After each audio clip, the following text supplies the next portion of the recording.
Ce lundi 29 avril, quelques 4,2 millions de Togolais étaient attendus aux urnes pour choisir leurs nouveaux députés et conseillers régionaux. Le cas, il y a 70, 28 janvier 70.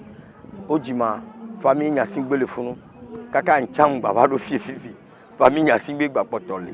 Ye ni miawe puhia, tami susumbe alo nya gbonye na kwa ni mawe mutafum no ma babam no moa ya kwa iro dudu noa.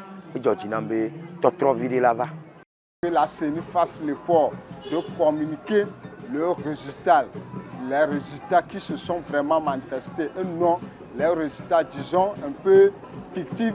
Là, on ne comprend pas les certains résultats qui viennent. Mais pour cette année, nous demandons à la présidente de la CENI de faire le tout possible que le résultat qui va sortir, que ce soit le bon résultat. Ce double scrutin législatif et régional intervient dans un climat politique très tendu après l'adoption le 19 avril d'une nouvelle constitution, selon laquelle le président sera élu pour un mandat de 4 ans renouvelable une fois par les députés et non plus directement par les électeurs. Le prochain scrutin présidentiel au suffrage universel direct, qui était prévu en 2025, n'aura donc pas lieu.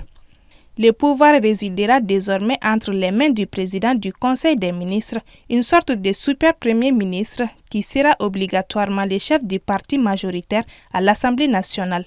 Le chef du parti vainqueur des élections sera nommé à cette nouvelle fonction. Si le parti au pouvoir, UNUR, gagne lundi, Faure Gnassingbé pourrait assumer ce nouveau poste immédiatement.